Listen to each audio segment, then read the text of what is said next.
नमस्कार दोस्तों। देखिए, आज मैं एक बहुत ही छोटे से और ख़ास मुद्दे पर बात करने वाला हूँ।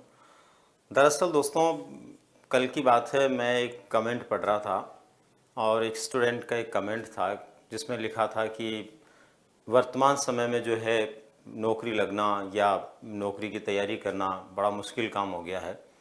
सबसे बड़ी बात तो ये है कि मुझे उस कमेंट को एक से अधिक बार पढ़ना पड़ा। और एक से अधिक बार क्यों पढ़ना पड़ा? क्योंकि उस कमेंट में जो लिखा हुआ था वो क्या था, मैं आप लोगों को भी एक बार सुना देता हूं। और आपको निश्चित रूप से लगेगा दोस्तों कि इस तरह के जो कमेंट्स किसी स्टूडेंट के द्वारा लिखे जाते हैं तो वो कई बार कितनी भावुकता की स्थिति में होते होंगे या किस भाव से वो लिखते होंगे।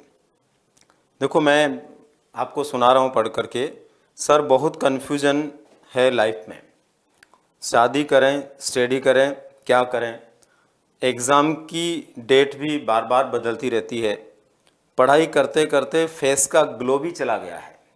पढ़ाई करते करते फेस का ग्लो भी चला गया है। कुछ समझ नहीं आ रहा, ऊपर से सब जा रहा है। कंपटीशन बहुत टफ हो गया है।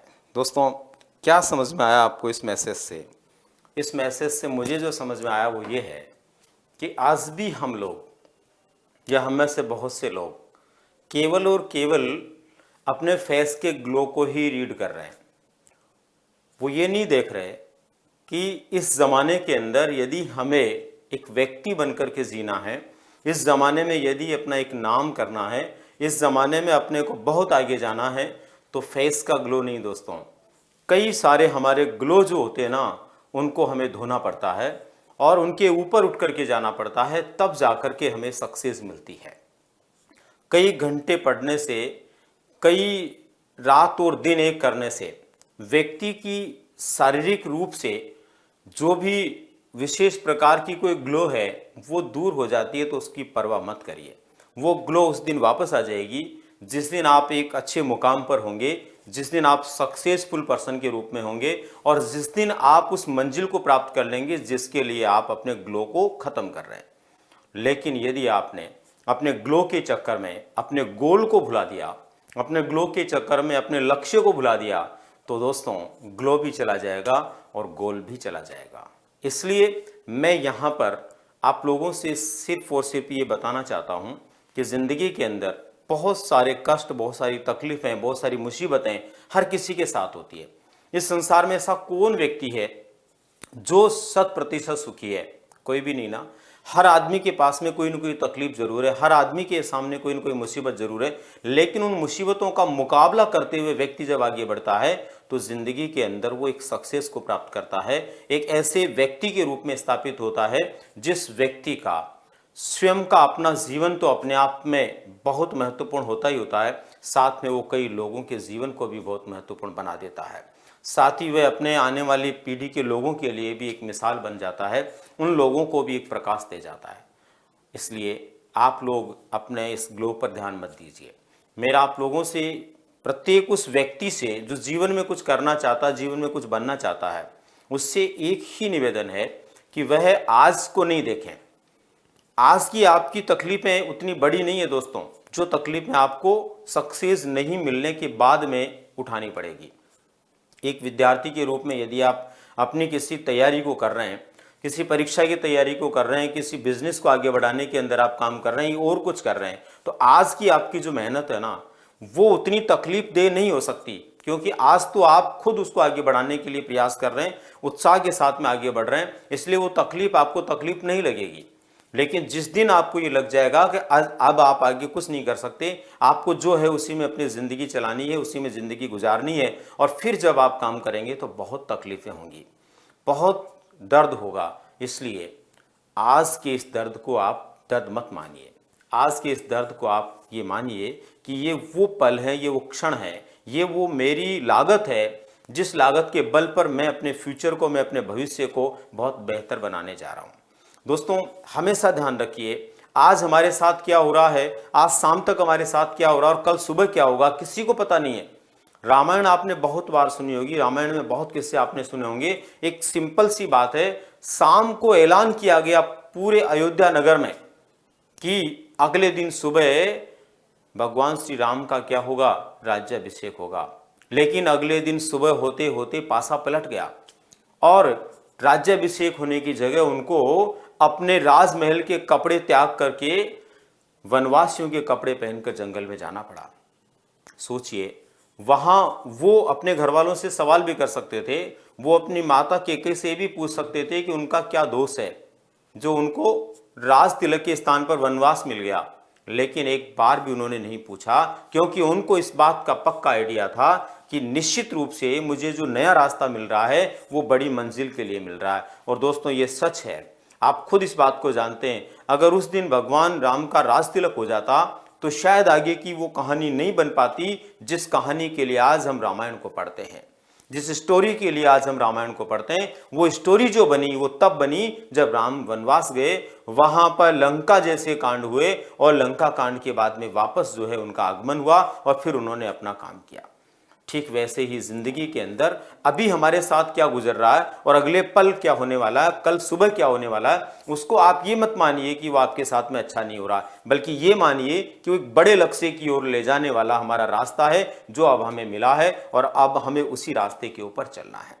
अगर दोस्तों जिस दिन आपने ये मानना शुरू कर दिया कि मेरा अगला हर दिन एक नए मैच की तरह है, मेरा अगला हर दिन एक नए उस कार्य की तरह है जो कार्य मेरे लिए न सिर्फ चुनौती लेकर के आया बल्कि मेरी अगली मंजिल का मुख्य रास्ता है, तो निश्चित रूप से हम उस दिशा के अंदर क्या होंगे, सक्सेसफुल व्यक्ति होंगे, सफलता को प्राप्त करेंगे। और अगर हम इन छोटी छोटी बातों से घबराते रहे तो हम आगे नहीं बढ़ पाएंगे।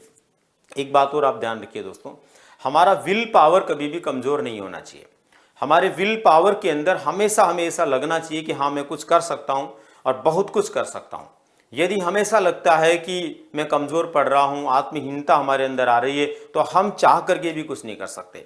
एक दोस्तों हमेशा ध्यान रखो, मेंटली तौर पर आप हमेशा इस तरह से रहने का प्रयास करो कि आपके मस्तिष्क में, आपके मन में किसी प्रकार का कोई विकार नहीं हो।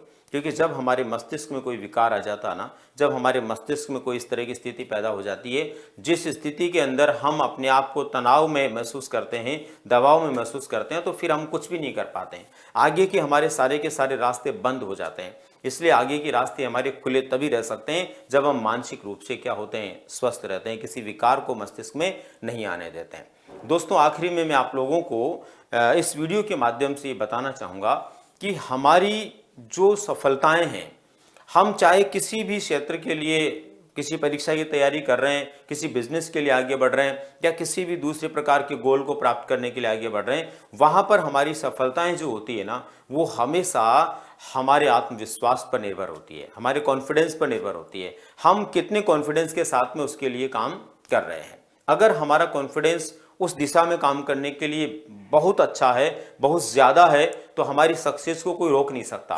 और यदि हमारा कॉन्फिडेंस उस दिशा के अंदर कमज़ोर है तो दोस्तों हमें कोई सक्सेसफुल व्यक्ति के रूप में स्थापित नहीं कर सकता। दुनिया की कोई ताकत नहीं है कि हमें वहाँ सफल बना दे। आपने ये बात तो सुनी होगी, मन के हारे हार है, मन के जीते जीत। आपके मन में आपने ये बैठा लिया कि मुझे जीतना है तो हर हाल में आप जीतेंगे, और आपने ये सोचा कि मेरी जीत मुझे मिलेगी या नहीं मिलेगी, आपने अपने आप को हारा हुआ समझ लिया, तो मान के चलिए आप उस जीत तक नहीं पहुंच सकते।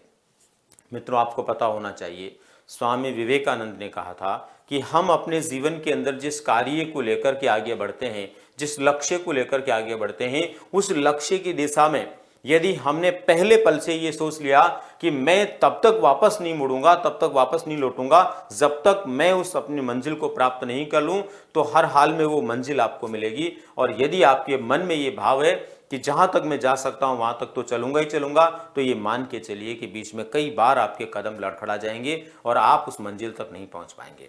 इसलिए जहां के लिए हम रवाना हुए हैं, मान लीजिए हमने किसी परीक्षा की तैयारी के लिए शुरुआत कर दी है, तो हमारा लक्ष्य, हमारा गोल हमारे माइंड में, हमारे मस्तिष्क में, हमारी आंखों में होना चाहिए।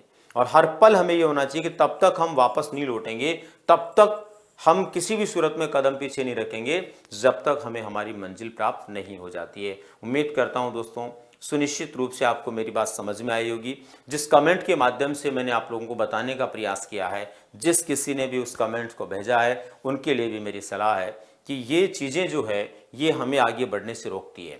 आप अपनी सामान्य बातों को आप इस तरह से मत बताइए। आप अपनी सामान्य बातों को अपनी पावर बनाइए, अपनी पावर बना करके उसके माध्यम से आगे बढ़ने का प्रयास कीजिए। सुनिश्चित रूप से आपको सफलता मिलेगी। दोस्तों, मिलते हैं फिर किसी नई जानकारी के साथ में। तब तक के लिए आप सभी का बहुत बहुत धन्यवाद।